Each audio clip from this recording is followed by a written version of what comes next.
Hello, Shopee Fam! Magdi-DIY po tayo magkulay ng ating buhok using the Premode Hair Color Spa. So, ang pinili ko po dito is yung pink brown. Pink brown na 8.67. Wala po kasing 9. Ang recommend po talaga sa pag may kulay na po ang buhok is 9. So, I will try this 8.67 na lang po muna. Ito po yung kulay pink brown. Yes. So, i-mix po natin siya. Magdi-DIY po ano. Ito po, i-mix po natin yung mga texture dito. Ito. At saka ito. I-mix po natin yan. Mekos later. And we will stir that one. Okay. So, i-mix na po natin itong ating remote.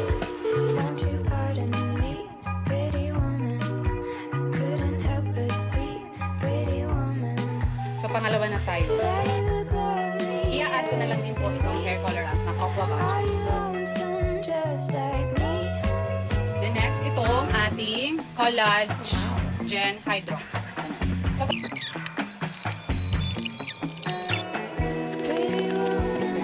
Kasi mahaba na po yung hair ko, so tinatlo ko. Dati is nasa dalawa lang po yung minimix ko. But ngayon, medyo mahaba po yung hair ko at medyo may makapalan din. Ganun. So, tinatlo ko na lang para hindi sana bagay sa akin yung pink brown. So, i-mix na po natin siya siya. Ginamit ko po ang lumang brush ng Lola. Chares. So, i-mix-mix lang po natin yung mga kulay siya. Sana naman pumagay sa akin ang pink niya.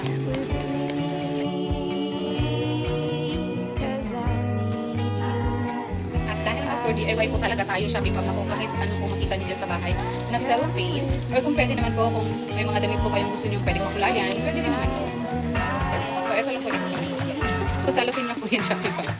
Then, ganun. Then, yung first po is, after po ng mix, then, make it sure na mix na po talaga siya. Ang ganda ng kulay. Tignan niyo po, Shopee Fam. Maganda ang kulay niya, Shopee Fam. Sana pumaga. Then, alam niyo naman, for DIY Shopee Fam, nawala yung isang hand natin. Kasi nakalimutan ko din yung ganun niya. Ganun. Neto. So, ito na lang gagawin ko for the stock. So, ang first po natin gagawin, Shopee Fam, is dito po muna sa baba. Ganito po ako magpukulay ng buhok in my own. So, ganito. Ganyan.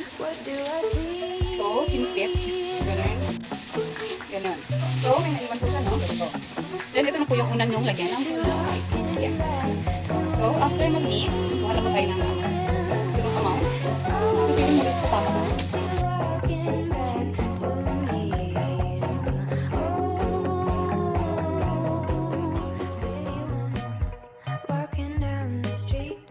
The next is, another layer na naman po tayo.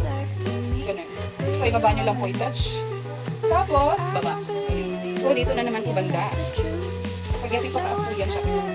Spaghetti po taas. Ganun.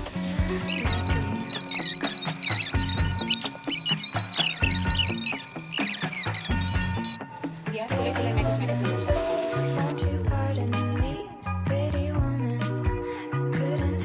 Ito na, ang for the last pair. Last batch ng hair natin.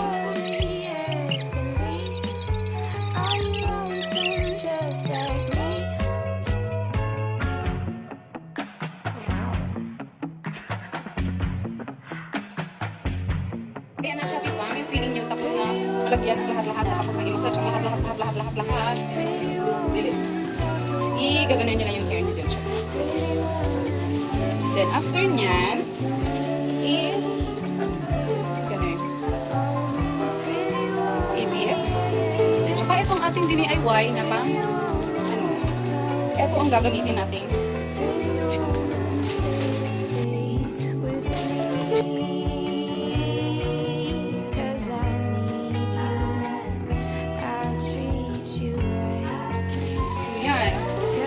Gagawin coating yan. O diba? Parang nag-hot ano na rin yan siya. Parang nag-hot, tawag nito. Hot treatment, hot oil treatment. Gano'n. Ito treatment.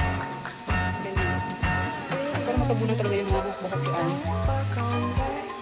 Ayan. So, wet wipes nyo lang yung mga excess na ayaw nyo makulayan. Then we will just wait for 20 to 30 minutes. Ganyan. Yan ang mag-DIY. Cover. Pero kung feeling nyo mag-init na yung scalp nyo, ayaw nyo irritated ka. Stop it siya. So just wait. At na, iwawash natin siya siya. Yan, is ganda lang. What do I see?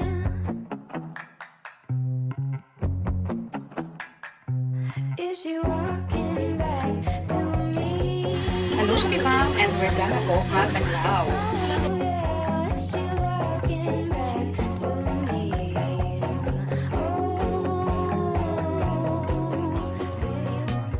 Walking down the street, pretty woman. Kinda like to meet pretty woman. Kita niyo ba? Parang wala namang pink, brown lang. Look as good as you. Mercy.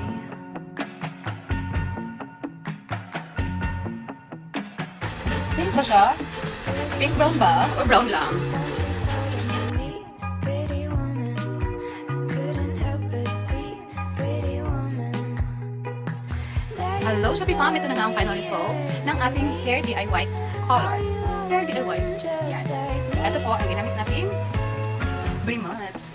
Galing sa ating Shopee. Go, go, go! Check out add to cart nyo yan, Shopee Fam. Kaya naman sa may mga hilig na mag-DIY or may mag-tsaga lang kung magkulay ng buhok. Go, go, go! For the go! Check out add to cart nyo yan, Shopee Fam.